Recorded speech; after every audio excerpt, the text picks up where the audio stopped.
Hello students, in this video we are going to discuss about the cinematic turn of media and history paper fourth unit. तो इस unit में हम आपका जो paper है media in history उसकी चौथी यूनिट के बारे में हम डिस्कस करने वाले हैं द सिनेमेटिक टर्न। इसमें हमें देखना है the cinematic turn colonial period post independence and recent changes कि जो ड्यूरिंग द ब्रिटिश इरा जो सिनेमा है वो कैसे डेवलप हुआ, उसमें क्या क्या चेंजेस आए। ठीक है, फिर पोस्ट इंडिपेंडेंस उसका क्या रूप था, उसमें क्या क्या चेंजेस आए, क्या क्या नई नई चीजें उसमें ऐड हुई, और अभी के टाइम पे जो सिनेमा है वो कैसा है, उसका स्वरूप कैसा है, इसके बारे में हम इस वीडियो में डिस्कस करने वाले हैं। तो सबसे पहले हम इसमें एक सबसे स्टार्टिंग में ही इसमें दिया हुआ है कि एक क्वेश्चन जो इस पे बन जाता है सीधा सीधा, वो है the development of Indian cinema from the colonial to the independence era. What are the developments of Indian cinema from the colonial to the independence era. ये सीधा सीधा क्वेश्चन बन जाता है और इस क्वेश्चन का सीधा सीधा जो आपको आंसर देना है वो पूरा का पूरा इस यूनिट में है। उसमें सारी चीजें आप लोगों को लिखनी है, ठीक है, क्योंकि इसमें पूछा गया है। तो कॉलोनियल टाइम से इंडिपेंडेंस के टाइम 1947 के बाद तक सिनेमा जो है, भारतीय सिनेमा जो है, किस प्रकार से उसका विकास हुआ है, उसमें क्या क्या बदलाव आए। तो इसमें आपको थोड़ा थोड़ा पूरी यूनिट में जो भी हम डिस्कस करेंगे सब कुछ डालना है, ठीक है। फिर different genres of films prevalent in the early years of Indian cinema. Genres क्या होती हैं, अलग अलग टाइप्स के, कौन कौन सी टाइप्स की मूवियां बननी स्टार्ट हुई अर्ली ईयर्स, यानी कि जो स्टार्टिंग का जब सिनेमा स्टार्ट हुआ इंडिया में, तो उस टाइम में कौन कौन सी मूवीज वगैरह फिल्में वगैरह बननी स्टार्ट हुई, उनका स्वरूप क्या था, टाइप्स क्या थे उनके, उनकी क्या क्या फीचर्स थे, उनकी क्या क्या विशेषताएं थी। ठीक है, सीधा सीधा ये भी एक आप लोगों का क्वेश्चन बन जाता है कि जो अर्ली ईयर्स था इंडियन सिनेमा का, उस टाइम में मूवीज का इवोल्यूशन कैसे हुआ। ठीक है, फिल्म्स का कैसे इवोल्यूशन हुआ, उसमें डिफरेंट डिफरेंट टाइप्स, कौन सी टाइप्स की जो है मूवीज वगैरह बनती थी, फिल्में वगैरह बनती थी। ठीक है, तो अब चलो हम स्टार्ट करते हैं। इसके अलावा एक और यहाँ पर बहुत इंपॉर्टेंट क्वेश्चन बन जाता है, how Indian cinema served as a means of nation building and investigated the demands of colonial censorship. Sorry, navigated the demands of colonial censorship. Indian cinema ने कैसे राष्ट्र निर्माण में, नेशन बिल्डिंग क्या होता है, नेशन को किस प्रकार से शेप दिया, कैसे लोगों के अंदर जो है वो नेशनलिज्म की फीलिंग्स को जो है उभारा, और कैसे demands navigated the demands of colonial censorship.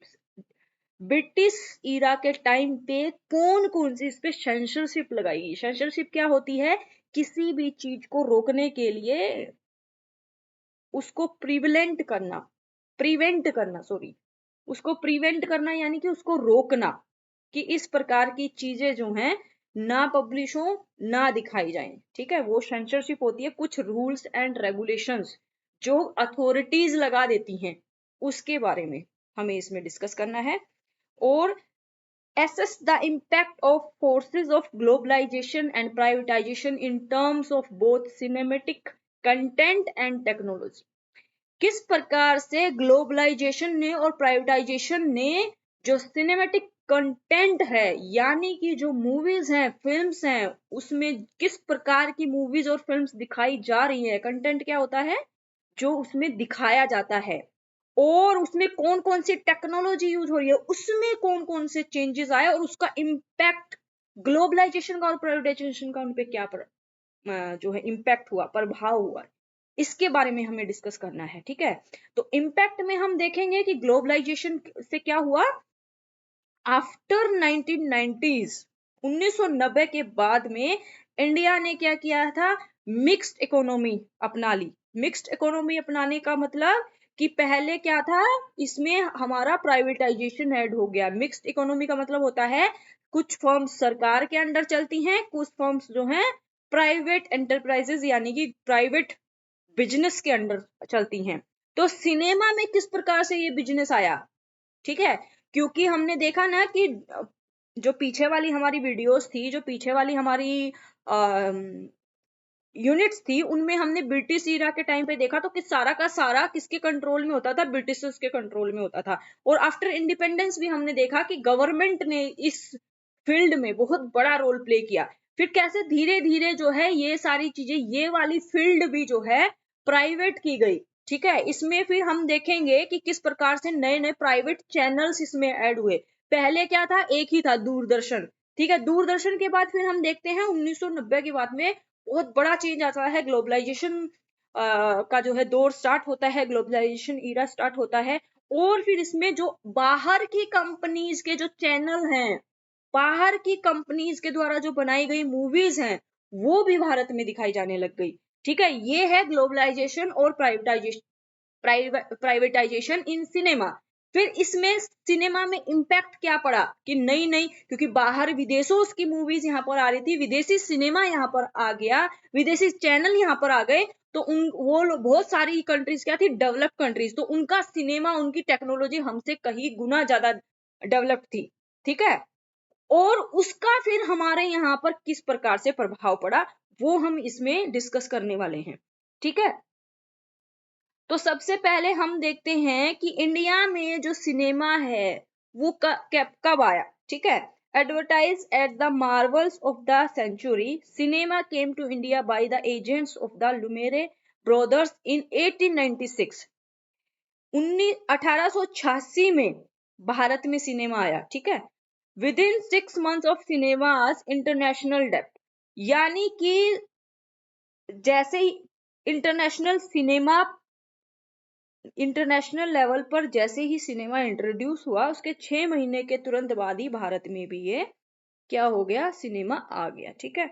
It was however Dhundiraj Govind Phalke Raja Hindu Harishchandra that led the cornerstone of an industry.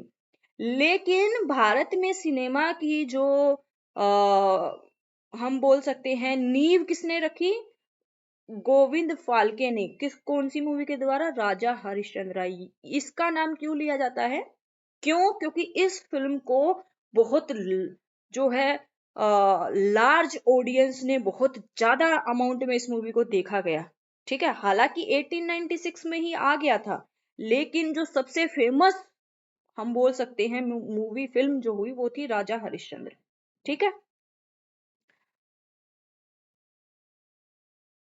What started in 1912 with Raja Harishchandra gathered further momentum in 1920s, and by the time the talkies were introduced, over 1300 silent films were produced.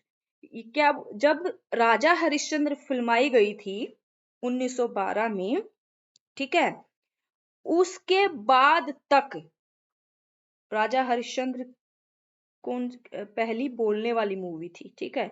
उससे पहले 1300 silent films India में publish हो चुकी थी, बन चुकी थी, produced हो चुकी थी, और लोगों ने उनको देखा भी था, ठीक है। हम देखेंगे कि किस प्रकार से लोगों का भी जो है धीरे धीरे टेस्ट जो है चेंज हुआ, कि स्टार्टिंग में जो मूवी वगैरह बनाई गई थी वो क्या है, जैसे प्रेस थी ना हमारी, कि अंग्रेजों को ध्यान में रख करके ही बनाई गई थी। तो पहले स्टार्टिंग में जब सिनेमा भारत में स्टार्ट हुआ इंडिया में, तो उसमें भी पहला जो ऑडियंस थी जिसको ध्यान में रखा गया था, वो जो यहाँ पे रहने वाले ब्रिटिशर्स थे वो थे, और जो पढ़े लिखे एजुकेटेड क्लास थी इंडिया की, एलिट क्लास, उनको ध्यान में रख करके ये सारी मूवीज वगैरह, फिल्म वगैरह स्टार्ट की गई थी, सिनेमा स्टार्ट किया गया था, ठीक है। ये आप लोगों को इम्पोर्टेंट पॉइंट है, आप लोगों को अपने आंसर में जरूर मेंशन करना है कि स्टार्टिंग में, अर्ली ईयर्स में, या बिल्कुल बिगिनिंग में, when cinema started in India, तो targeted audience was Britishers and elite people of India, ठीक है। फिर धीरे धीरे हम देखेंगे किस प्रकार से ये चीज जो है ये चेंज होता है और बहुत बड़ा शिफ्ट होता है इंडियन सिनेमा में, ठीक है।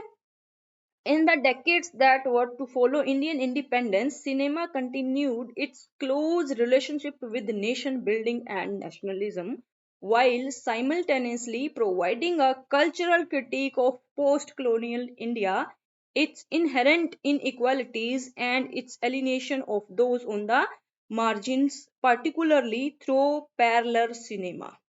अब हम देखते हैं कि आफ्टर इंडिपेंडेंस किस प्रकार से ये चेंज हुआ, और इसमें सिनेमा ने बहुत बड़ा रोल प्ले किया नेशन बिल्डिंग में और नेशनलिज्म में, राष्ट्रवाद में और राष्ट्र के निर्माण में बहुत बड़ा रोल प्ले किया। और इसमें क्या है कि मैंने अभी आप लोगों को बताया कि जब जो स्टार्टिंग थी ड्यूरिंग द ब्रिटिश इरा, जो टारगेटेड ऑडियंस थी वो कौन थे, ब्रिटिशर्स थे और एलिट इंडियंस थे। लेकिन आफ्टर इंडिपेंडेंस यहाँ पे साफ साफ लिखा हुआ है कि ये सारी चीजें जो है चेंज हुई और क्रिटिसाइज किया गया पोस्ट कॉलोनियल इंडिया का, मतलब कि इंडिपेंडेंस के बाद पोस्ट कॉलोनियल आफ्टर इंडिपेंडेंस जो सिनेमा का जो स्वरूप था जो पहले से चला हुआ आ रहा था उसमें बहुत बड़ा बदलाव आया।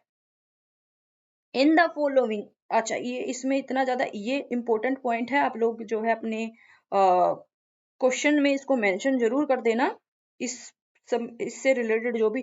और हाँ, एक बात और आप लोगों को बता दूं, ये यूनिट बहुत इजी है और क्वेश्चन जरूर आएगा इस पे से, ठीक है।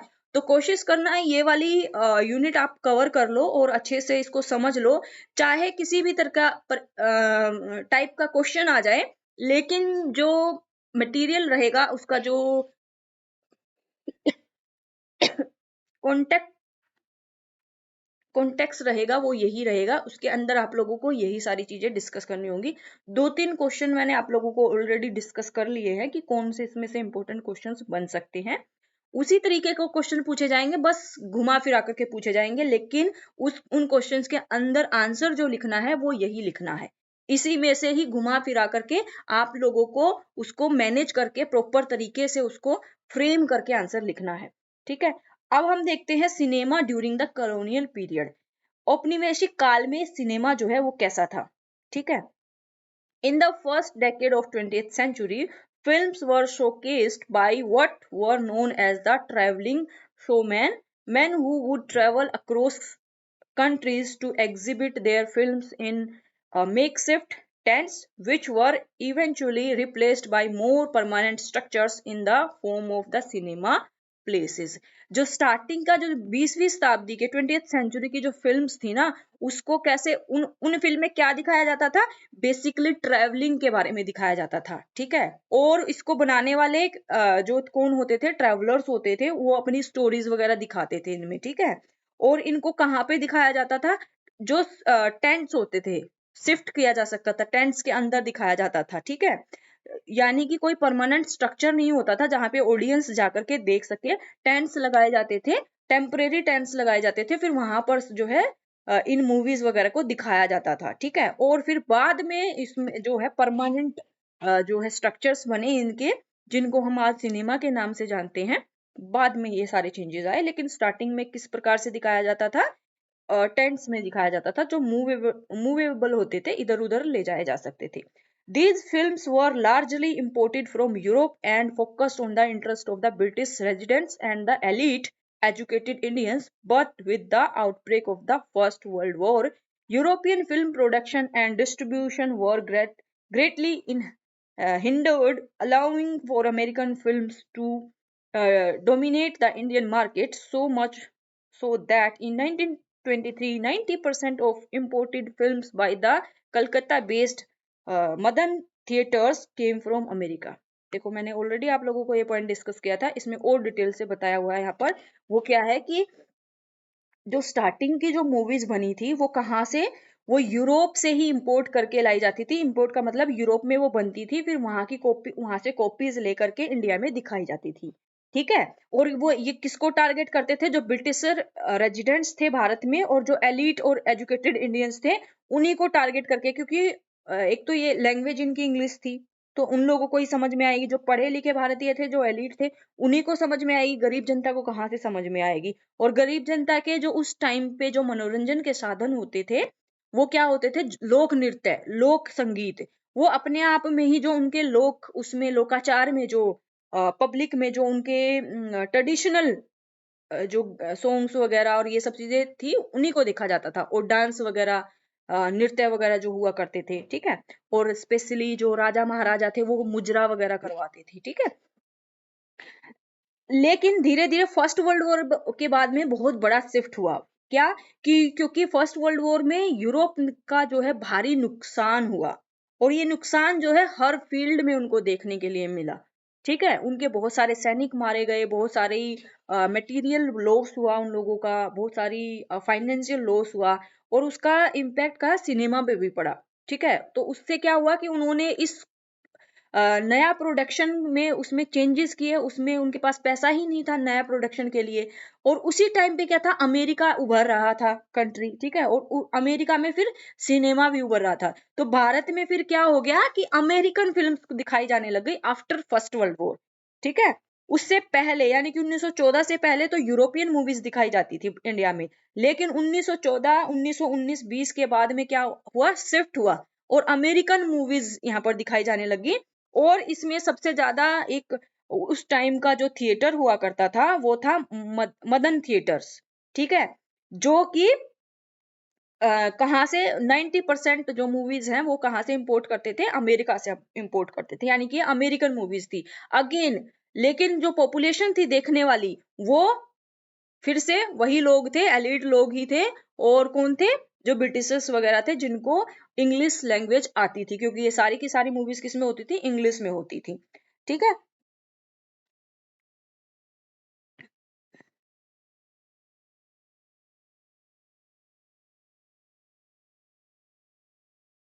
अच्छा, इसमें से यहाँ पे हम the most prominent name to emerge among these film exhibitors, जो exhibitors थे, जो इनको exhibit करते थे, उनमें से सबसे important नाम क्या था?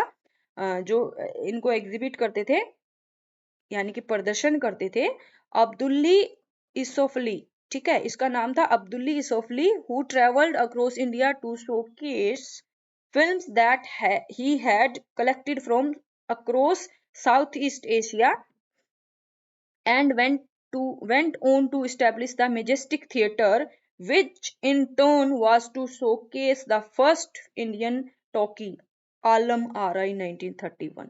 पहली बोलने वाली मूवी कौन सी पब्लिश हुई थी? आलम आरा 1931 में। और इस कौन से थिएटर में? मेजेस्टिक थिएटर में। और किसने इसको पब्लिश किया था? कौन था इसको इस्टेब्लिश करने वाला? अब्दुल्ली इसोफली।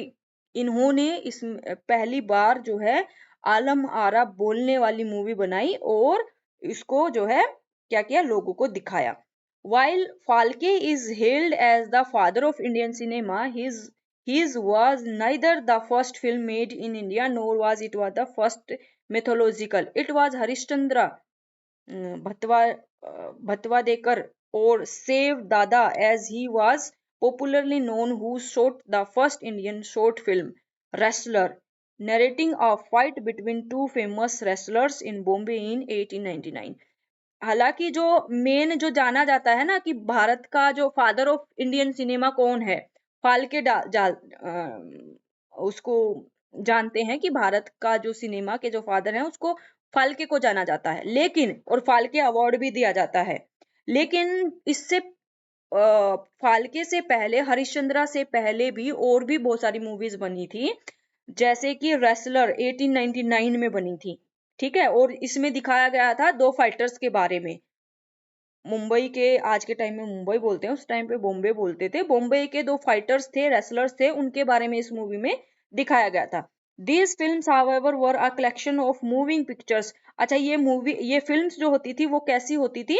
मूविंग पिक्चर्स दिखाई जाती थी, ना तो बोलती थी और ना ही आज की तरह ऐसे चलती थी, लेकिन जो फोटो होती थी वो मूव करती रहती थी। And it was only in 1912 that Nanabai Chitre and R.G. Torney used the medium of film to display the photographic recording of a play on a life of Maharash,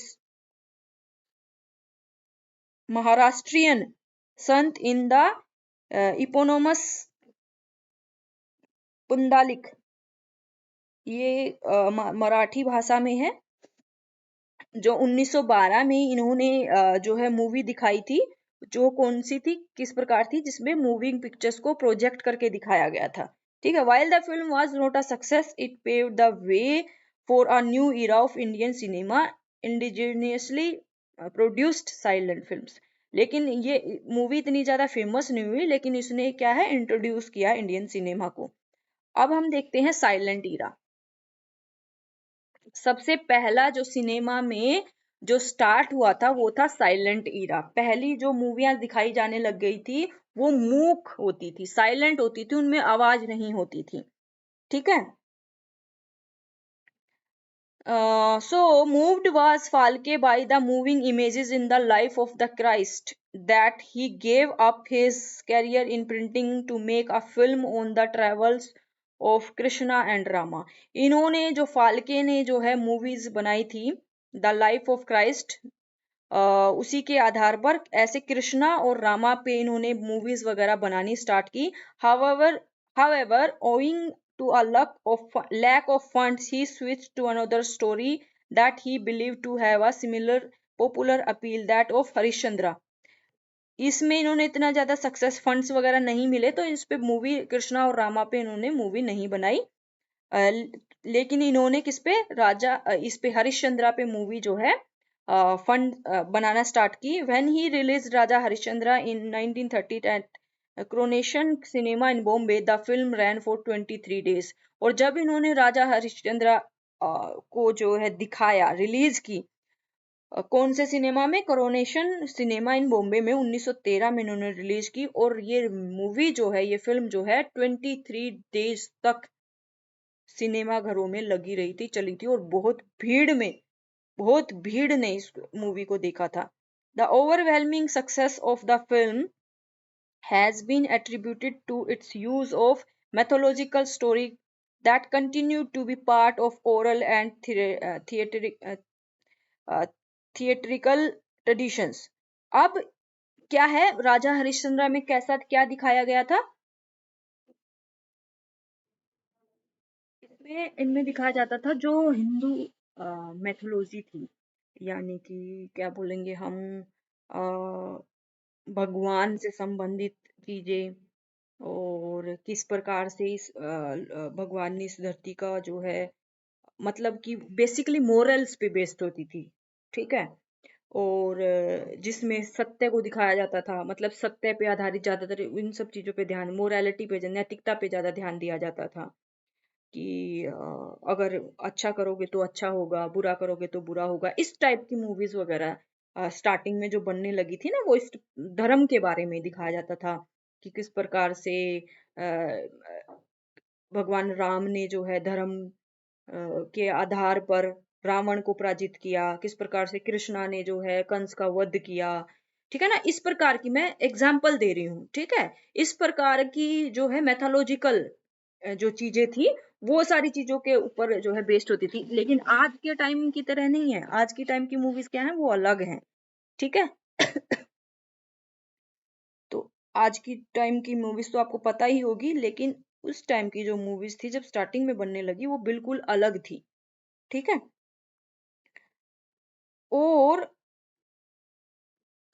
thus Falke is said to have catered to a different public, one that felt distant from the characters depicted in the Western films। And देखो यहाँ पे सीधा सीधा लिखा हुआ है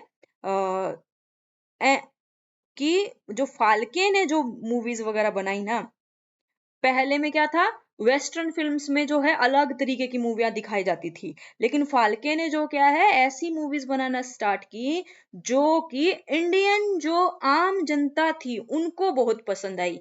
क्यों? क्योंकि ये कहानियां जो है आम जनता के बीच में पहले से ही प्रचलित थी, उन्हीं कहानियों के आधार पर मूवीज वगैरह बनाई गई। ठीक है। और ये मूवीज कैसी थी, जिसमें जो किरदार थे उनका कैरेक्टर जो है बहुत साफ सुथरा बढ़िया दिखाया गया था। और किसके आधार पर दिखाया गया था, धर्म के आधार पर, कि वो धर्म को का पालन करने वाले लोग हैं। ठीक है। that could afford the lower price tickets and public that would prostrate themselves before the screens when Rama and Lanka Dahan and Krishna Janam appeared in the later Falke films. और इनकी जो मूवीज थी उनके tickets के price भी कम रहते थे, और इसमें जो दिखाया गया था, जैसे मैंने बताया ना, राम के बारे में रामा दिखाया गया, उसके लंका दहन के बारे में कि कैसे उन्होंने विजय प्राप्त की, किस प्रकार से धर्म की अधर्म पर विजय हुई, किस प्रकार से कृष्णा का जन्म हुआ कंस को मारने के लिए, यानी कि विष्णु का अवतार उसमें दिखाया गया। ठीक है, इस प्रकार से मैथोलॉजिकल मूवीज थी ये। और इस ये थे आशीष राजा राजाध्यक्ष, कि इन्होंने कुछ बोला है कि through his depth film Phalke put forth as answer to the question of what was India about Indian films by intervening the political with the popular, by tapping into Indian mythology as the plot of the film, setting up his Falke films in Nasik, relying upon nearby areas for the shoots and processing the footage in their kitchen। अभी आप देखिए कि ये जो आशीष बोल रहे हैं वो क्या बोल रहे हैं कि फाल्के ने जो मूवीज वगैरह बनाई ना, उसने एकदम से इंडियन जो पॉपुलेशन थी, वो एक भारतीय जो फीलिंग्स थी उनको उसको दिखाना स्टार्ट किया उसमें। ठीक है, और ये जो फिल्म्स थी वो आसपास के जो एरियाज थे नासिक वगैरह, वहां पे इनको फिल्माया जाता था। ठीक है, this was an indigenous enterprise in the classically स्वदेशी सेंस।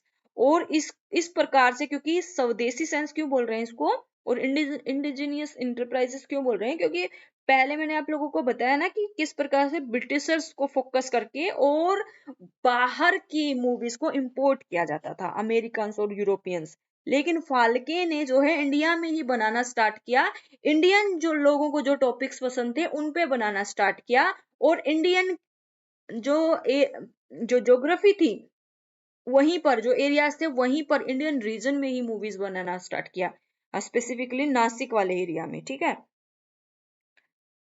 That cinema. अच्छा, अब हम देखते हैं जैनरिस, देखते हैं कि इसमें अलग अलग किस प्रकार की टाइप्स की मूवीज वगैरह उस टाइम पे बनना स्टार्ट हुई थी।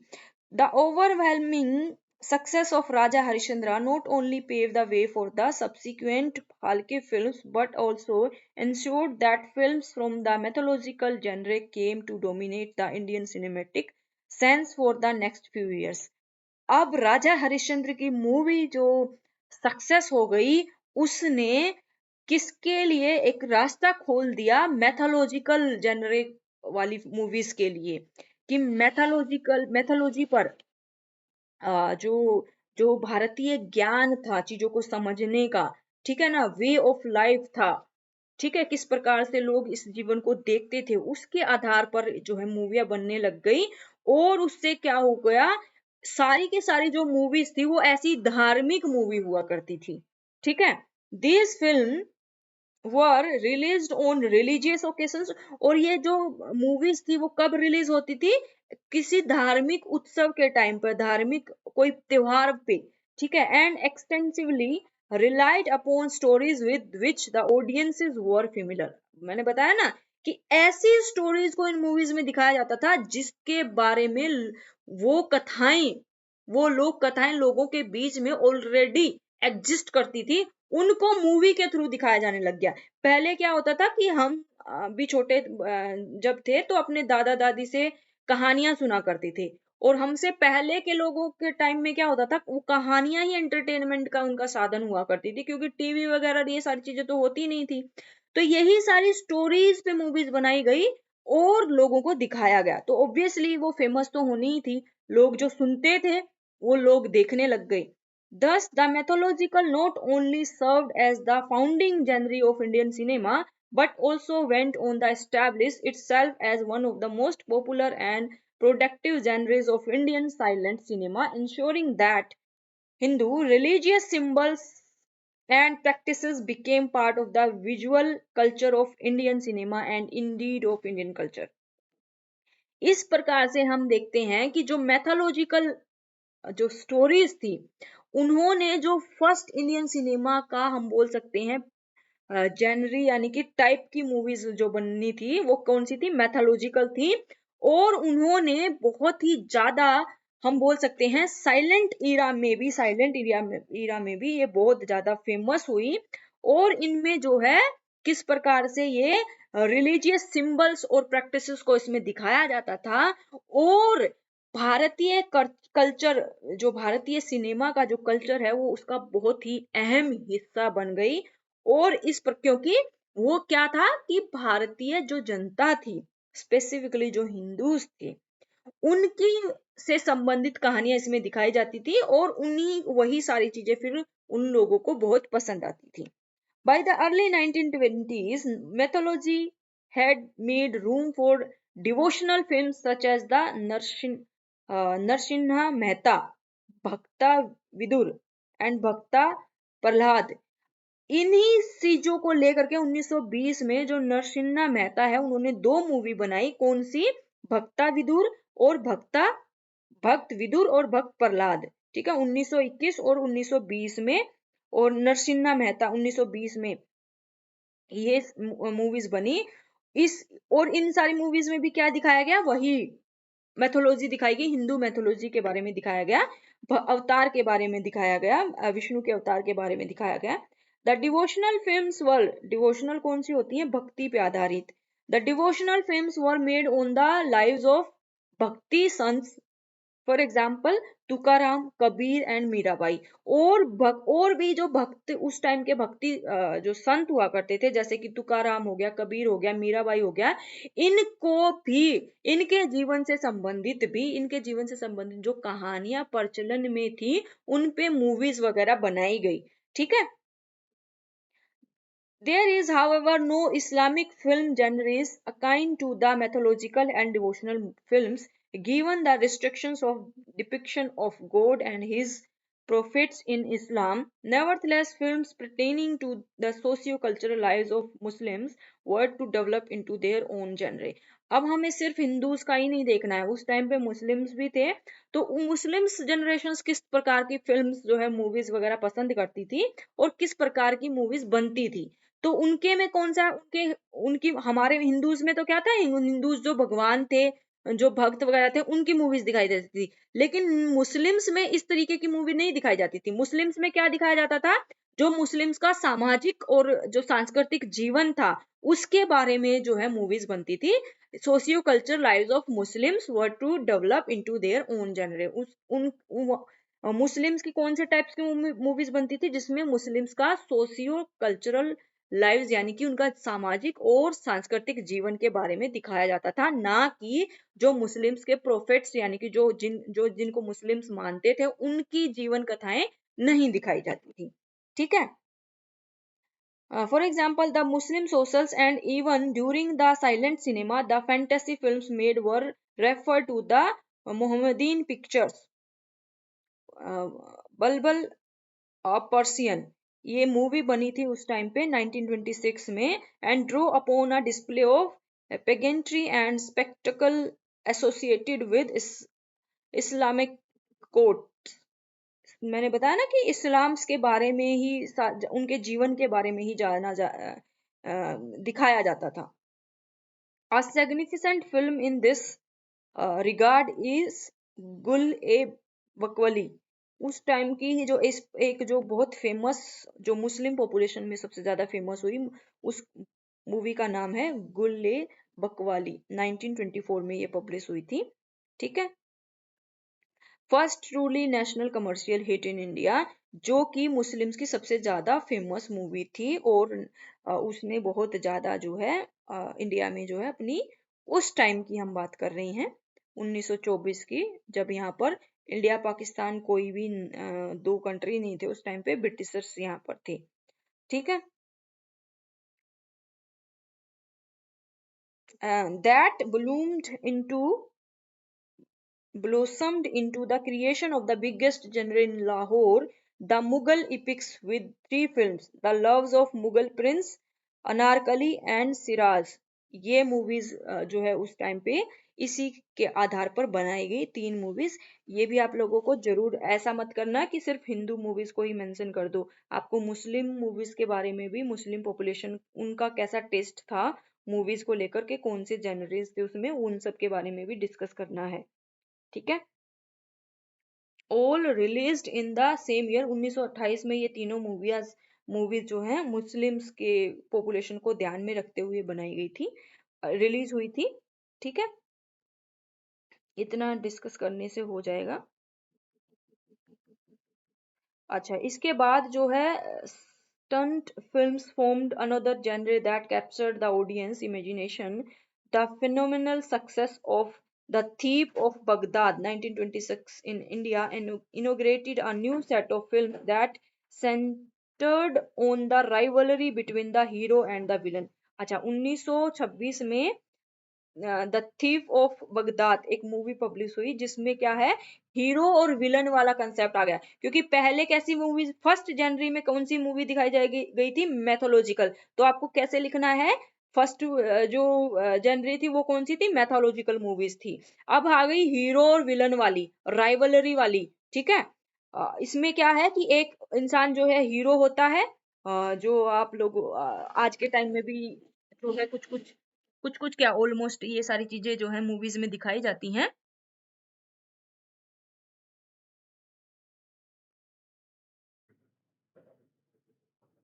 सच was that their popularity that even historical films began to include action scenes to cell.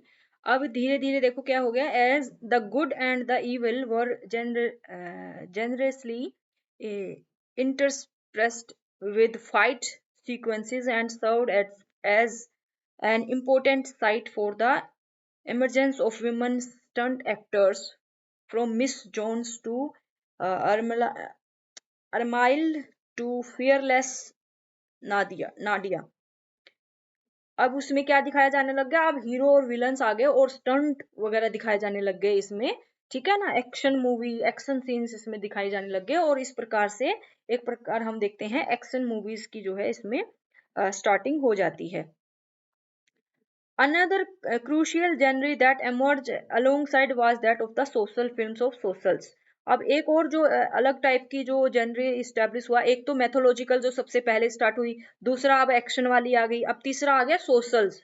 These films offer capitalized or sensational issues as reported in the newspapers, restoring in to style to uh, chastised the privileged.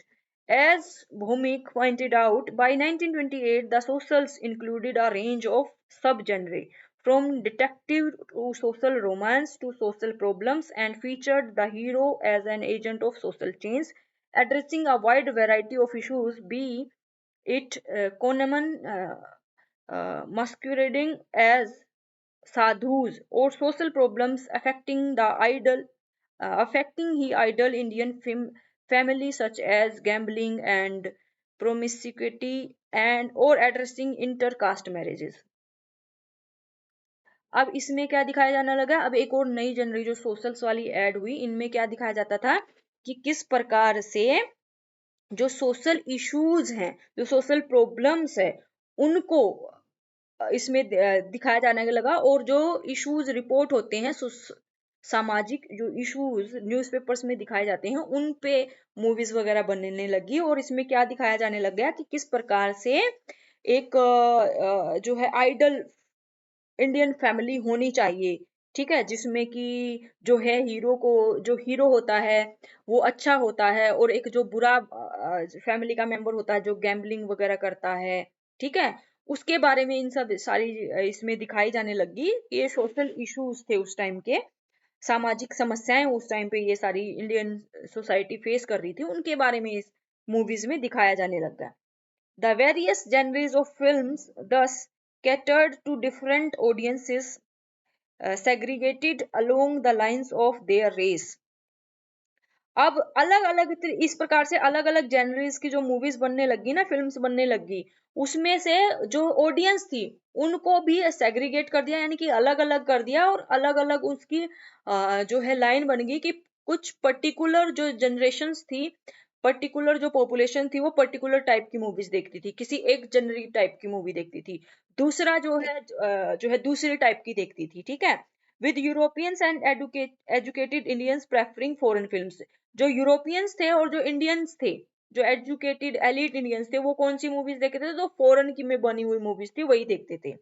और religion, religion पे based कौन देखता था religion की movies, while Hindus were said to be appreciate mythologicals, Muslim preferred romantic films and historical about Muslim rulers, ठीक है। और जो हिंदूज थे वो कौन सी, जो हिंदू मैथोलॉजी पे आधारित मूवीज थी वो देखते थे, ठीक है। और जो मुस्लिम्स थे उसमें जो हिस्टोरिकल मुस्लिम रूलर्स के बारे में और रोमांस के बारे में दिखाया जाता था उनको देखते थे। जेंडर,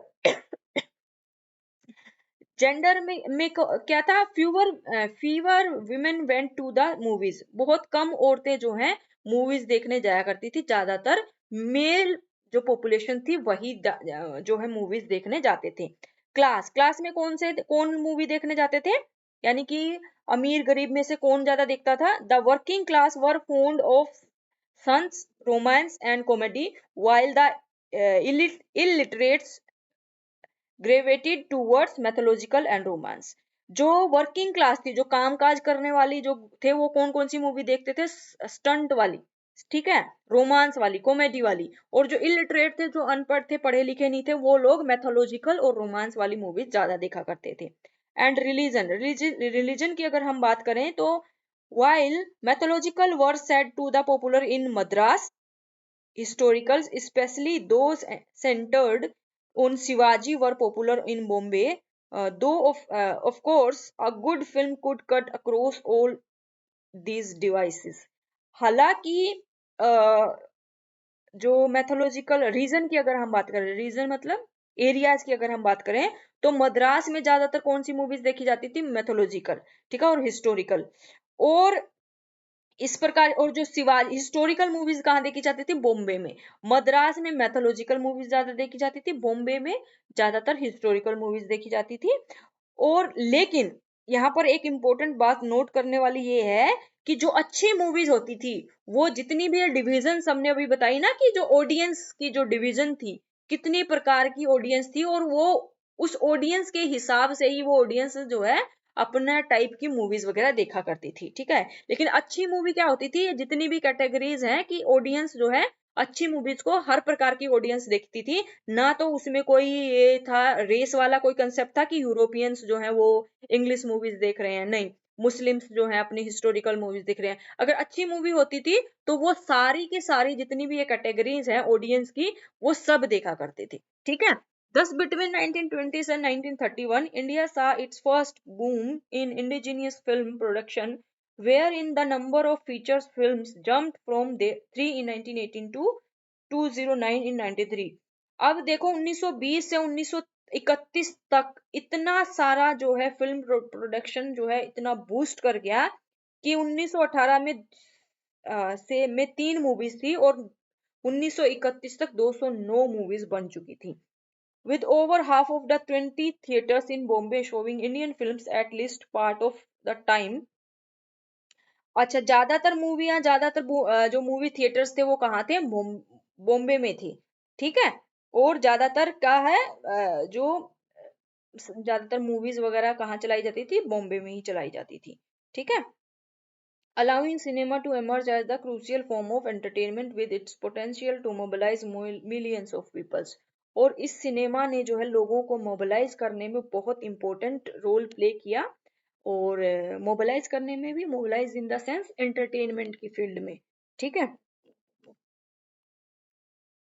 अब हम बात करते हैं, अभी हमने साइलेंट ईरा के बारे में बात की कि साइलेंट ईरा में किस प्रकार से जो है मूवीज वगैरह, कौन कौन सी मूवीज उस टाइम पे प्रोड्यूस की गई और रिलीज की गई, और कौन कौन सी जनरेशन, कौन कौन से लोगों ने, किस कैटेगरी के लोगों ने कौन सी कैटेगरी की मूवीज देखा, और कौन कौन सी जनरे थी। साइलेंट में भी अलग अलग जनरी हमने देखा, अलग अलग टाइप्स की मूवीज को हमने देखा कि किस प्रकार, किस टाइप की मूवीज फिल्म जो है उस टाइम पे बना करती थी साइलेंट ईरा में।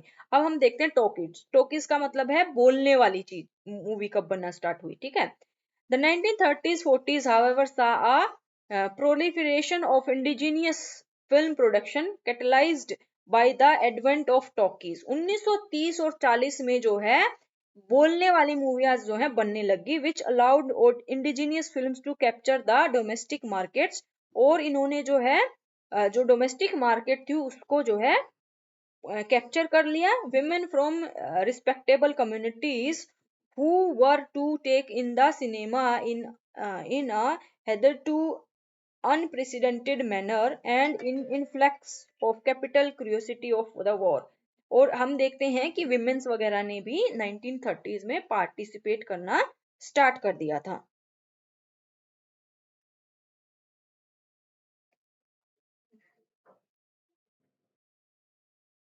Moreover, with the growth of talkies, India's dependence on imported Hollywood films were greatly reduced।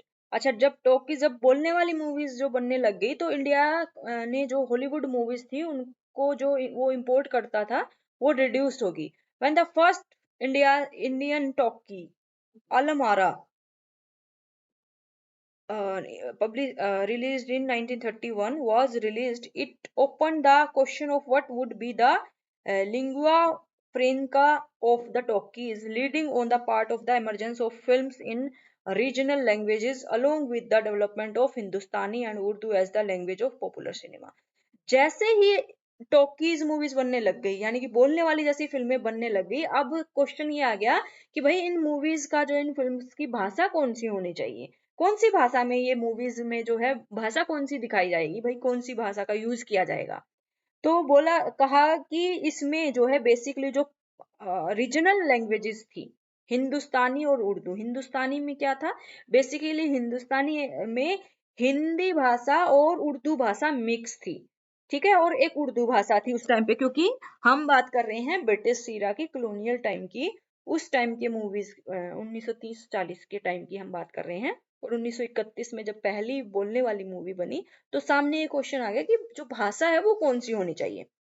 Thematically, the talkies saw a widespread reproduction of silent films, particularly those catering to historically mythologically genres as talkies, along with a heavy emphasis on Urduist custom melodrama, thereby making room for Muslim performance to take to the cinema। अब क्या हो गया कि जैसे ही इसमें talkies बात बोलने वाली मूवी आज बनने लग गई तो इसमें जो है जो आर्टिस्ट थे वो भी चेंज हो गए और जो उसका जो जेनरी थी वो भी चेंज हो गई, ठीक है। द टॉकीज आल्सो सा profusion of songs such that these musical dramas together with dance sequences। अब जैसे ही बोलने वाली मूवी बनने लगी ना तो इनमें सॉन्ग्स वगैरह भी डालने लग गए और डांस वगैरह परफॉर्मेंस वगैरह भी दिखाए जाने लग गए। Allowed the Indian talkies to come into their own establishing trend that characterize Indian films to this day. अब इस प्रकार के जो चेंजेस आए तो उन्होंने एक अलग ही प्रकार के हम बोल सकते हैं इंडियन फिल्म्स का एक नया रूप उभारा। The rise of talkies were went hand in hand with that of film studios, wise the new theatres, Prabhat, Bombay Talkies, which were to helm film production till the 1940s। फिर इसके साथ साथ नए theatres भी बनने लगे जैसे प्रभात हो गया, बॉम्बे टॉकीज हो गया। Each studio was to establish its own brand of filmmaking and they made earnest attempts to provide cinema with an air of respectability। Thus, what emerged from the 1930s was a hybrid cinema with hybrid music। Three ports towns, colonial metropolises, Bombay, Calcutta and Madras। अच्छा, जब अब ये जो 1930 में जो भी movies बनने लगी ना वो हाइब्रिड उसमें सिनेमा था और हाइब्रिड म्यूजिक था, ठीक है, और ज्यादातर कहाँ पे दिखाई जाती थी, बॉम्बे, कलकत्ता और मद्रास में। This was also the period when nationalist movements in India intensified together with increasing communalization and provincialization, all of which were reflected in films of the period which had a navigate a significant hurdle that of colonial censorship। अब इसमें क्या है ना 1930 में 1932 में क्या जो national movements थे, नेशनल फ्रीडम मूवमेंट्स थे वो भी बढ़ने लग गए थे। फिर इन मूवीज में उनके आधार पर भी मूवीज बनना स्टार्ट हो गई थी और उसमें कम्युनलाइजेशन दिखाया जाने लग गया था। कम्युनलाइजेशन मतलब कि जो सांप्रदायिक जो भेदभाव था उस टाइम पे, जो हिंदू मुस्लिम्स का जो डिवाइड एंड रूल कर दिया था अंग्रेजों ने, तो वो सारी चीजें कहाँ पे दिखने लग गई थी, इन मूवीज में भी दिखने लग गई थी। और जो है प्रोविंशियलाइजेशन, जो प्रांतवाद उस टाइम पे फैल रहा था, वो सारी चीजें जो है मूवीज में भी रिफ्लेक्ट होने लग गई थी। और इसकी वजह से फिर कॉलोनियल सेंसरशिप, जो कॉलोनियल जो ब्रिटिशर्स थे, उन्होंने इन मूवीज में सेंसरशिप लगाने की जो है कोशिश करना स्टार्ट कर दिया, सेंसरशिप लगाना स्टार्ट कर दिया। क्यों कर दिया? क्योंकि इसमें जो नेशनलिस्ट जो आइडियाज थे वो इन मूवीज के थ्रू लोगों तक पहुंचाए जाने लग गए थे। अब हम देखते हैं सेंसरशिप कि उस टाइम में कौन कौन सी दिक्कतें आई और जो ब्रिटिश गवर्नमेंट थी कौन कौन सी सेंसरशिप इसमें लगाई। ठीक है, a question that has remained unaddressed it so far is whether these films, with their varied subjects including anti-colonial sentiments, were being made in a colony without any repercussions। अब ये question तो उठेगा ही कि भाई ऐसी मूवीज जिसमें राष्ट्रवाद के बारे में बताया जा रहा है, दिखाया जा रहा है, नेशनल मूवमेंट्स के बारे में दिखाया जा रहा है, तो क्या ऐसे में जो कॉलोनाइजर्स थे, ब्रिटिशर्स थे, उन्होंने कुछ नहीं किया? ऑब्वियसली किया। उन्होंने क्या किया? सेंसरशिप लगाई। To the answer as you may have guessed is a resounding no.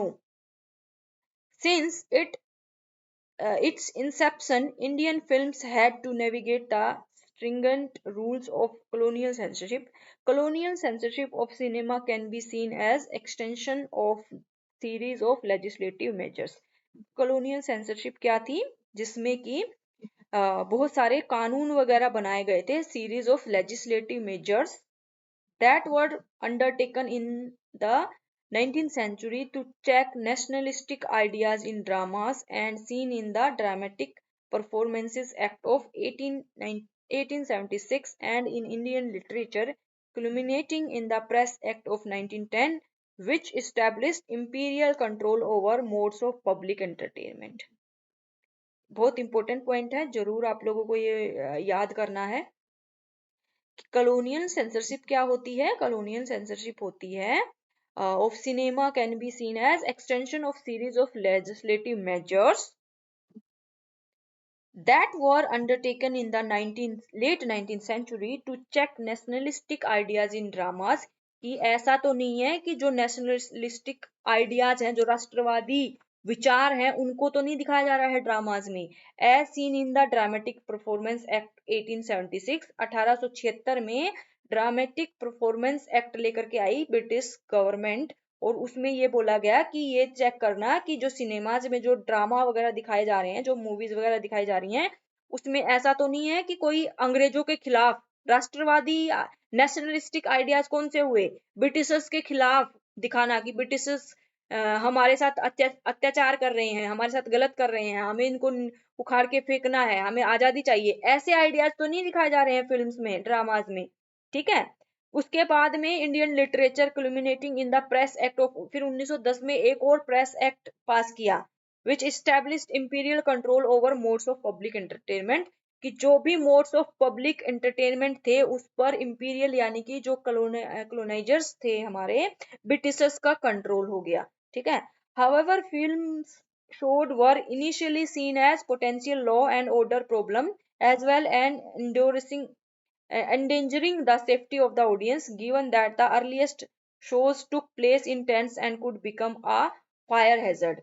जो however, इसका मतलब क्या है कि however जो पहले जो कंट्रोल सरकार ने जो ब्रिटिशर्स ने लगाना स्टार्ट किया ना, वो किस लिए लगाना स्टार्ट किया, किसके आधार पर? कि ये जो फिल्म्स जो है टेंट्स में लगाई जाती हैं ना, और ये टेंट में क्या है, आग वगैरह लग जाती थी, तो उससे जान और माल की हानि थी जनता की। सरकार ने क्या बोलना स्टार्ट किया कि भाई इस प्रकार के टेंट्स में लगाई जाती हैं जिससे कि आग वगैरह लग जाती है और लोगों की जो है, बहुत सारे लोग जो है जलवल के मर जाते हैं। Gradually, the increased import of Hollywood films and the concern over the depiction of white women in particular prompted the British to introduce the Indian cinematograph Act of 1918, which was designed to ensure proper control of cinematographic exhibitions and to prevent presentation to the public of improper or objectionable films. फिर 1919 में 1918 में Indian सिनेमोग्राफ act लेकर के आए, जिसमें कि control designed to ensure proper control of cinematographic exhibitions and to prevent presentation to the public of improper और objectionable films.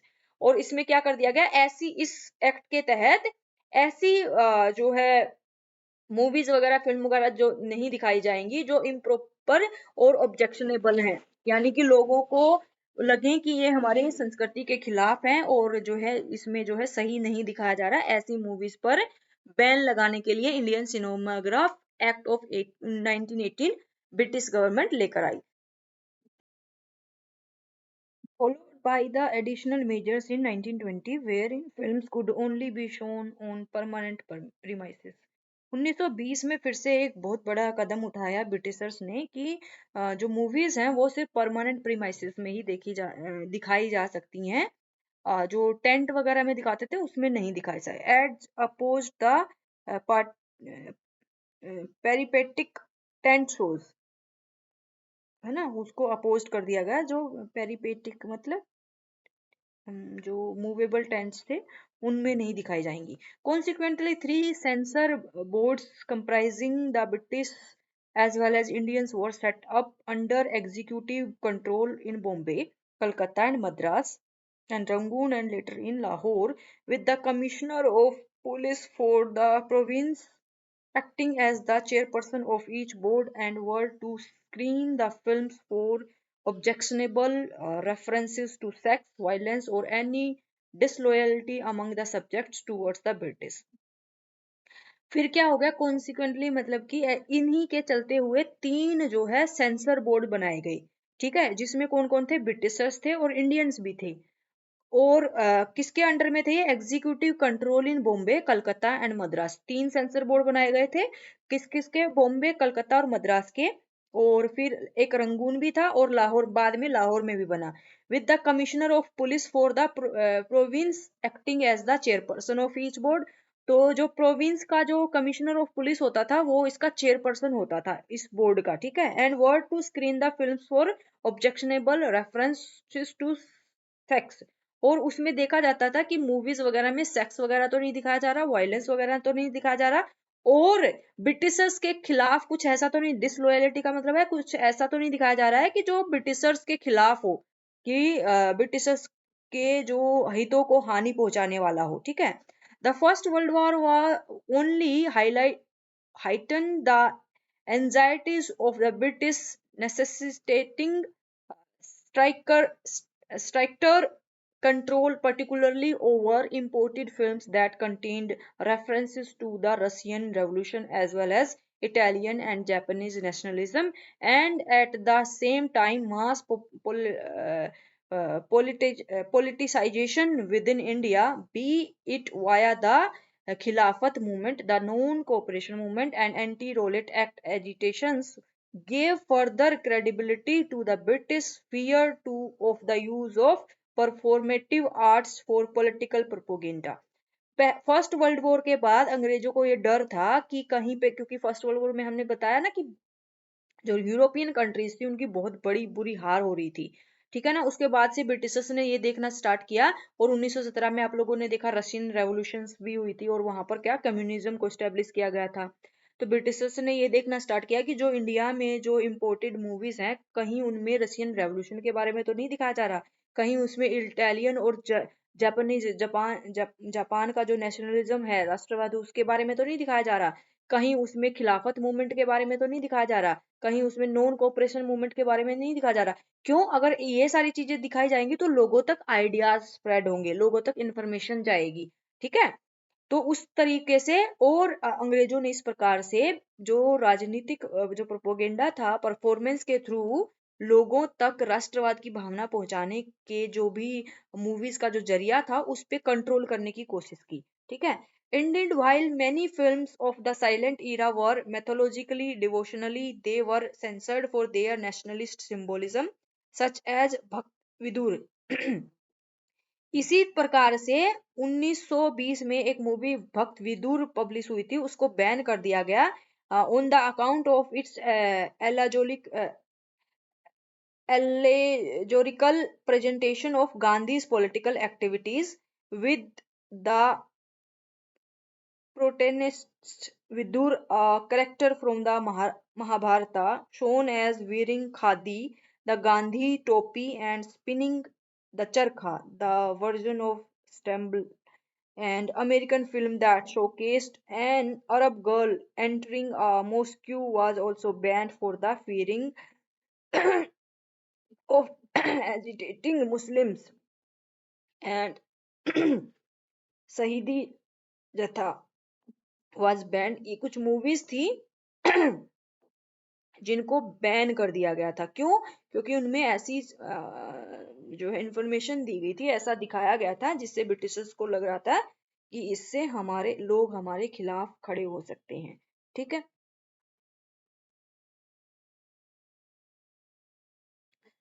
At the same time, recognizing the potentials of films as the most influential propaganda vehicle, the British made a case for empire films for the British Empire.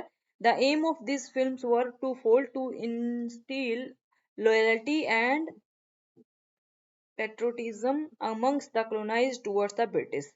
अब Britishers ने क्या कर दिया? हमने ऊपर वाली जो लाइनें डिस्कस नहीं की हैं उसमें ज्यादा कुछ नहीं है, बस यही कौन कौन सी मूवीज वगैरह दिखाई गई थी और कैसे कैसे ब्रिटिशर्स ने उसने उन पे बैन किया, कंट्रोल किया, वही सब बताया गया है। तो ये इंपॉर्टेंट लाइन है। The creation of for certifying a film was simply whether it could be deemed anti British, while scenes depicting physical intimacy were not banned but modified or shortened only to largely disappear by 1940s। ये जो सिर्फ ban कौन सी movie की जाती थी? जो anti British जिसमें content होता था सिर्फ उसको ही बैन किया जाता था। इवन जो जहां पर इंटीमेसी सीन्स दिखाए जाते थे, फिजिकल इंटीमेसी सीन्स, वो भी बैन नहीं होती थी। ठीक है। तो अब यहाँ पर सेकंड पैराग्राफ में, इस पैराग्राफ में क्या बोल रहे हैं? At the same time, by recognising the potential of films as the most influential propaganda vehicle, the British made as a case for empire films और British empire. The aim of this films were two fold: to instill loyalty and patriotism amongst the colonized towards the British, and to help justify colonialism as a necessity for the protection of the colonies with their inherent socio-cultural and political disparities। ठीक है। तो इसके Britishers ने फिर अपने ही हिसाब की जो है मूवीज वगैरह, फिल्म वगैरह दिखाई जाने लगी, जिसमें दिखाया जाता था कि ये जो है ब्रिटिशर्स का जो है कॉलोनाइज्ड ब्रिटिशर्स जो है उनका सही है, वो जो रह रहे हैं इंडिया में, जो रूल कर रहे हैं, वो सही है। ठीक है। वो उनको जो है प्रोटेक्शन दे रहे हैं अपनी कॉलोनीज को, और उनके जो सोशियो कल्चरल और पॉलिटिकल जो जो चीजें हैं उनको प्रोटेक्शन उनसे मिल रहा है, ब्रिटिशर्स से।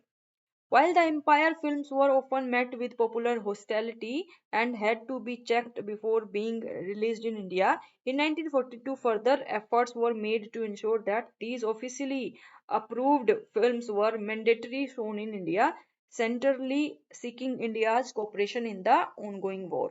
1942 में क्या था कि 1942 तक जो ये मूवीज थी, एम्पायर फिल्म्स थी, उनको जो है पब्लिश करने के लिए जो है क्या चाहिए होता था? अप्रूवल चाहिए होता था।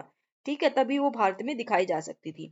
Although many filmmakers supported the Congress protest of the war, some were involved in the making of empire and or war propaganda films, the most successful of which was V. Shantram, Dr. कोतनीस की अमर कहानी, एक movie उस time पे बनी थी जो बहुत famous हुई थी। ठीक है। Which centred upon an Indian doctor इस मूवीज में क्या दिखाया गया था, एक इंडियन डॉक्टर है who was sent to China to assist in its war time efforts against the Japanese, जिसमें दिखाया गया था कि जो एक इंडियन डॉक्टर को भेजा गया था चाइना, किसके लिए, assist in the war time efforts against the Japanese. ठीक है, however the film also Drew appreciation from the Congress which saw it as an extension of the Gandhian ideas of mercy, and from the Chinese who saw their representation as communist in the film in a positive light. It was even screened in the USA. Movie काफी success हुई क्योंकि इसमें, और कांग्रेस ने भी इसको बहुत ज्यादा अप्रिशिएट किया क्योंकि उसमें क्या है, गांधीयन आइडियाज को दिखाया गया था, मर्सी का यानी कि दया की भावना की। एक डॉक्टर को जो है ऐसा नहीं देखना चाहिए, मरीजों की उसकी जो है हेल्प करनी चाहिए लोगों की, ये सारी बातें उस मूवी में दिखाई गई थी। Given the stringent laws, Indian filmmakers had little option but to conform to the parameters of the censor boards, arbitrary as they may well be. More over lacking, मैं आप लोगों के लिए ऐसे ही पढ़ देती हूँ, जो इम्पोर्टेंट लाइन होगी वो मैं आप लोगों को बता दूंगी कि ये इम्पोर्टेंट लाइन है, ठीक है।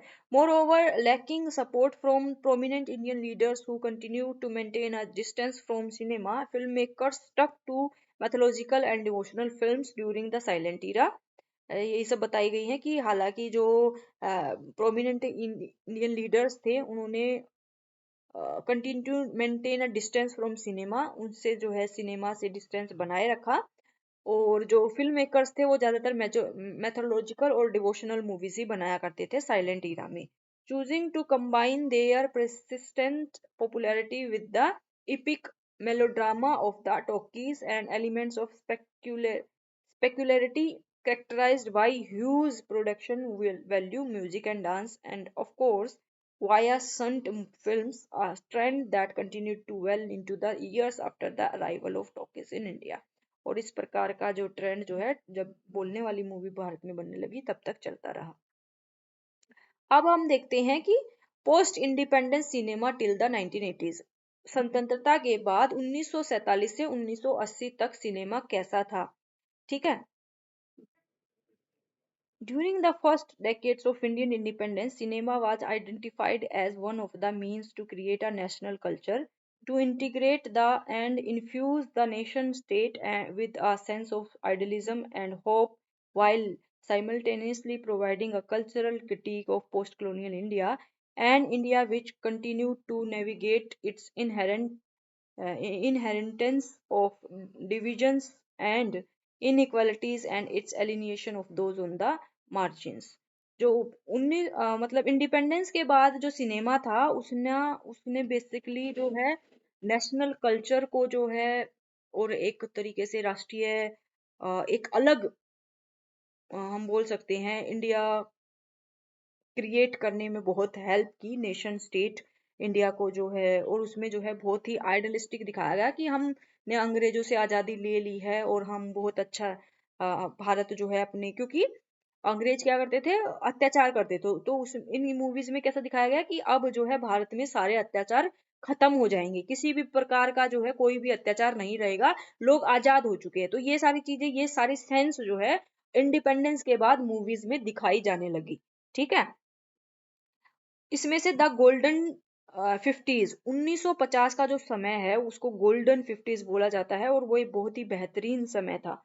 ठीक है, और इसमें in Hindi films from Bombay the 1950s are acknowledged as the golden period wherein Raj Kapoor, Mehboob Khan, Guru Dutt and Bimal Roy made their mark as directors, actors, producers of same of the most poignant films of the period। उस time में 1950 में हमने देखते हैं कि राज कपूर, महबूब खान, गुरुदत्त और बिमल रॉय जो हैं वो डायरेक्ट भी करते थे मूवी को, एक्टर भी वही होते थे, प्रोड्यूस भी वही करते थे। ठीक है ना, और इनकी मूवीज वगैरह काफी ज्यादा फेमस हुई। Each of them had a distinctive style of storytelling that cannot be understood in isolation from the historical processes and changes throughout the 1930s and 19 40s। और इन ये जो एक्टर्स थे, डायरेक्टर्स थे, प्रोड्यूसर्स थे, इनका अपना ही एक अलग स्टाइल होता था स्टोरी टेलिंग का, यानी कि उस मूवी में जो दिखाया जाता था उसका, B it the anti colonial struggle, और इन सब में ये सारी चीजें दिखाई जाती थी। 1940-30 में क्या हुआ, जो है एंटी कॉलोनियल स्ट्रगल दिखाया जाता था, है ना, फाइट अगेंस्ट फासिज्म दिखाया जाता था, रैम्पेंट सोसाइटल इनइक्वालिटीज के बारे में दिखाया जाता था, particularly along the lines of caste and class, each of them contributed towards the genre of what Mehta has referred to the nationalist social. इसको इस जो जिस प्रकार की मूवीज को दिखाया जाता था उसमें मेहता ने उसको क्या नाम दिया है, nationalist socials, repellent with the heavy dose of, और इसमें क्या दिखाया जाता था, heavy dose of melodrama, and as in the case of Gurudat, with melancholy as well. In many of these nationalist socials, the family served as a stand-in for the nation. The mother represented its virtuosity, and the father, who was often symbolic of antiquated ideas which must give way to modern ways of society, represented by the son. And इसमें जो जो movies उस time पे दिखाई जाने लगी after independence, इसमें माँ को जो है बहुत ही ज्यादा जो है समझदार वगैरह दिखाया गया, ठीक है। As exemplification of films of the this genre can be seen in Kapoor's works spread throughout the decades. और इस टाइम में जो है कपूर वगैरह की जो मूवीज थी वो काफी ज्यादा फेमस हुई, जिसका नाम है आवारा, श्री 420, अनारी, अनाड़ी, ठीक है। ये मूवीज उस टाइम पे पब्लिक सॉरी रिलीज हुई थी, और उन्होंने बहुत ज्यादा मात्रा में लोगों ने इसको देखा था। While the premise of story of आवारा, इसमें दिखाया गया है, इसमें इस वाले पैराग्राफ में सिर्फ यही बता रहे हैं कि कौन सी मूवीज में क्या क्या चीजें दिखाई गई थी, ठीक है। While the premise of the story of Avara, for instance, rehashes the Ramayana, the film empathically uses the image of the lovable temp to depict the city, a persuasive symbol of Nehruvian modernity. As a representative of the capitalistic excesses, the chasm between slums and mansions, and to criticize the institutional powers of the state which treats criminals more humanely than the poor। इस movie में क्या दिखाया गया कि किस प्रकार से जो है उस टाइम में जो लोगों के बीच में जो डिविजन्स थे पैसे को लेकर, अमीर गरीबी वाला जो डिविजन्स था, और किस प्रकार से जो पैसे वाले लोग हैं वो जो है सिस्टम का सहारा लेकर, करप्ट सिस्टम का सहारा लेकर के बच निकलते हैं। By promoting the audience to empathize with the Protestants sentenced to imprisonment for avenging the wrong done to his mother, the film uh, simultaneously puts forward a vision for a new society, a liberal, secular, and classless India। जो इस movie में दिखाया गया था उसी की विशेषताएं ये बता रहे हैं। The women of this era appear either as doting mothers, और इस टाइम की जो औरतें थी वो कैसी दिखाई गई थी, या तो वो डोटिंग मतलब बहुत अच्छी माएँ थी। In case of Shri 420 they personify the binaries of tradition and modernity, while the patronist Vidya is a sari wearing no working woman. Her virtue is established as she works not out of her own volition but to support her father।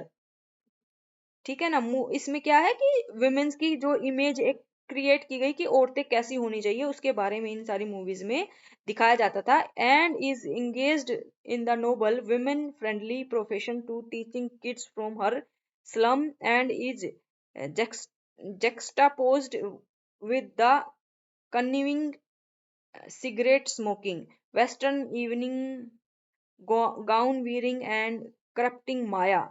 यानी कि एक women तो ऐसी दिखाई गई जो अपनी पिता को सपोर्ट करने के लिए वर्क करती है और स्लम्स के जो बच्चे हैं उनको भी पढ़ाती है, और एक वुमेन ऐसी जगाई गई जो वेस्टर्न कल्चर को फॉलो करने वाली है, सिगरेट पीती है, और उसका नाम माया, ठीक है।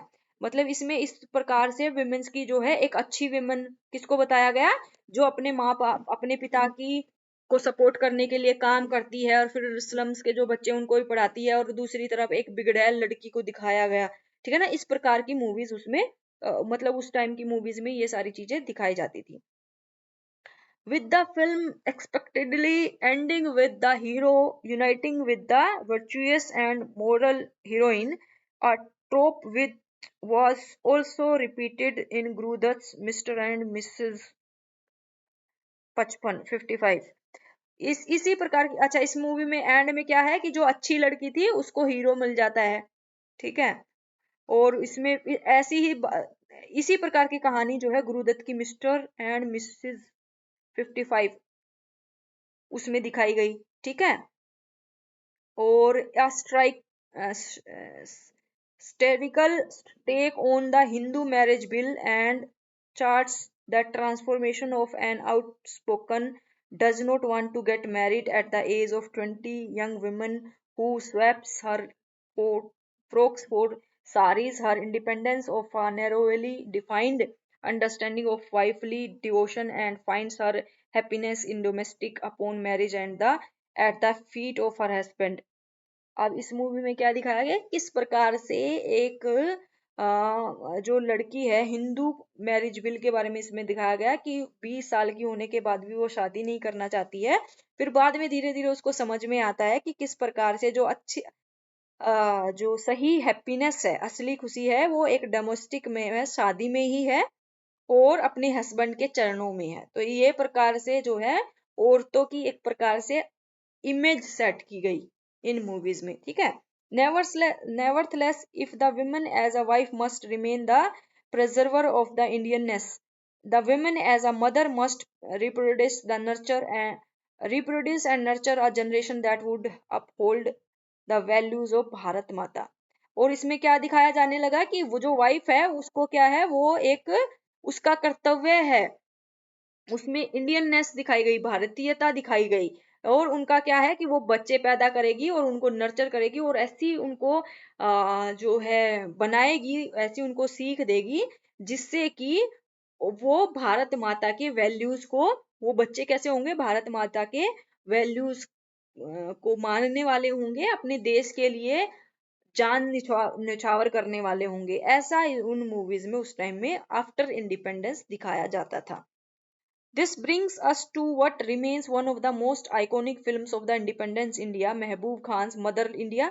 और ये सारा मदर इंडिया तो आप लोगों ने सबने देखी ही होगी, जिस प्रकार से उसमें जो है उसमें दिखाया गया था कि किस प्रकार से जो है किस प्रकार से जमींदारी व्यवस्था उस टाइम पे कितना खराब थी, और किस प्रकार से जो है एक औरत होती है अपने बच्चों को पालने के लिए जो जमींदार के पास जाती है, वो उसकी जो है उसको सेक्सुअली अब्यूज करना चाहता है, लेकिन वो डिनाई कर देती है और मेहनत करती है, और मेहनत करते करते धीरे धीरे वो देखती है कि किस प्रकार से सरकार जो है हेल्प से जो है बाद में जो है डेवलपमेंट लेकर के आती है, और फिर जो है वो बहुत ज्यादा किसानों के लिए काम करती है, और इस प्रकार से जमींदारी प्रथा को खत्म किया जाता है। ये सब चीजें कहाँ दिखाई गई, मदर इंडिया में दिखाई गई। ठीक है, अब ये उस टाइम की विशेषताएं हैं, उस टाइम की जो मूवीज फिल्म वगैरह बनती थी ना, उस टाइम की ये विशेषताएं हैं 1950s में इसी तरीके की जो है मूवीज बनती थी। अब देखते हैं रोमांटिक 60s। 1960 में क्या है, रोमांस आ जाता है मूवीज में। ठीक है, 1960 में क्या आ जाता है, रोमांस आ जाता है। पहले किस तरीके की मैथोलॉजिकल मूवी बन रही है, और 1950 में भी ऐसी मूवीज बन रही हैं जो राष्ट्रवाद की जो भावना को ज्यादा जागृत करती हैं, और विमेन्स को जो है एक आइडलिस्टिक विमेन दिखाया जाता है। फिर 1900 1960s जब तक आता है तो बहुत सारी रोमांटिक मूवीज बनने लग जाती हैं, जिसमें से कुछ मूवीज के नाम है दिल दे के देखो, जंगली, कश्मीर की कली एंड इवनिंग इन पेरिस। ये कुछ ऐसी मूवीज हैं जिसमें रोमांस दिखाया गया है, जिसमें हीरो और हीरोइन रोमांस करते हैं। ठीक है, 1950s में ऐसी मूवीज नहीं बनती थी, 1960 में ये रोमांटिक मूवीज वगैरह बननी स्टार्ट हो गई। ठीक है, वीडियो बहुत लंबी हो रही है तो मोटा मोटा सा डिस्कस कर लेते हैं।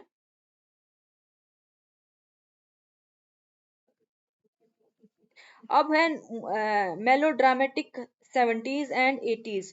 1970 में और 1980 में फिर इसमें मेलोड्रामा आ जाता है। ठीक है, मेलोड्रामा में क्या है, घर में जो है वायलेंस वगैरह दिखाई जाती है, और किस प्रकार से जो है और भी जो है बहुत सारी चीजें, क्योंकि 1960 में क्या था, क्या दिखाया जा रहा था, रोमांस दिखाया जा रहा था। अब इसमें क्या है, ड्रामा आ गया।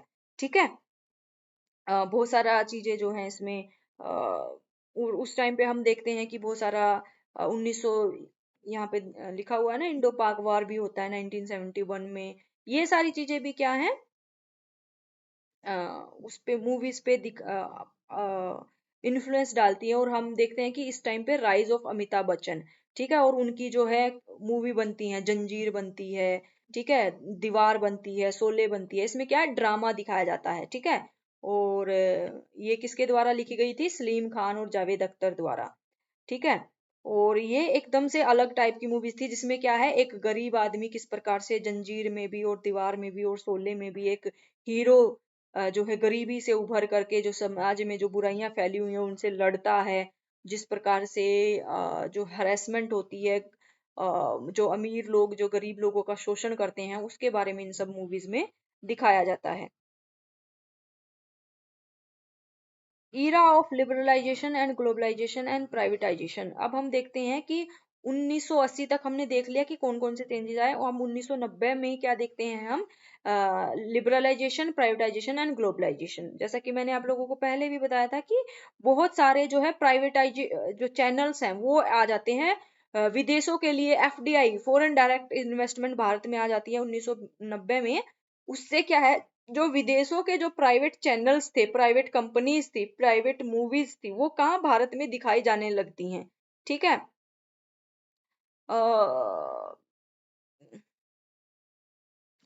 with an increasingly globalizing economy and its accompanying digital revolution, serious attempts were made to bring the entertainment industry into the digital economy, and it would achieved through a new sector, media and entertainment, or informally Bollywood। कैसे हम देखते हैं कि बॉलीवुड बहुत ही ज्यादा प्रचलन में आ जाता है। This would include a variety of industries including print, और इसमें बहुत सारी इंडस्ट्रीज भी इंक्लूड हो जाती हैं, जैसे कि print, television, radio, music, gaming, each with its own distribution platforms with palpable overlap among them all these sector।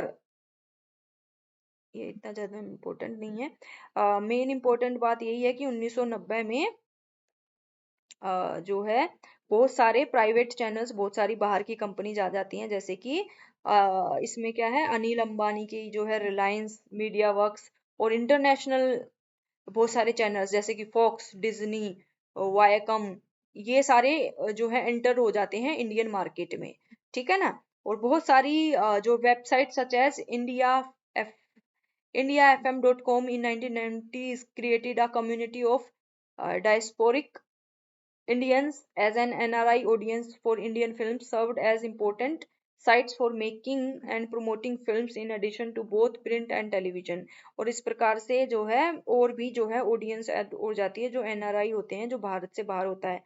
और इसके बाद ही हम देखते हैं कि अलग ही तरीके की मूवीज बनने लग जाती हैं, जैसे कि कुछ कुछ होता है, उसी टाइम में आई थी ये, हम साथ साथ हैं, हम आपके हैं कौन, दिलवाले दुल्हनिया ले जाएंगे। एक अलग ही तरीके का, इसमें hero and his father are successful rich upper caste Hindu industrialist.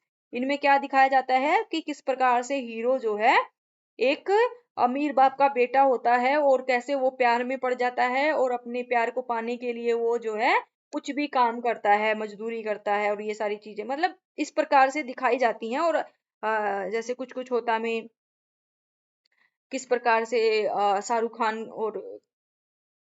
Khan की ये मूवी है, हम साथ साथ में कैसे जो है फैमिली वैल्यूज को दिखाया गया है।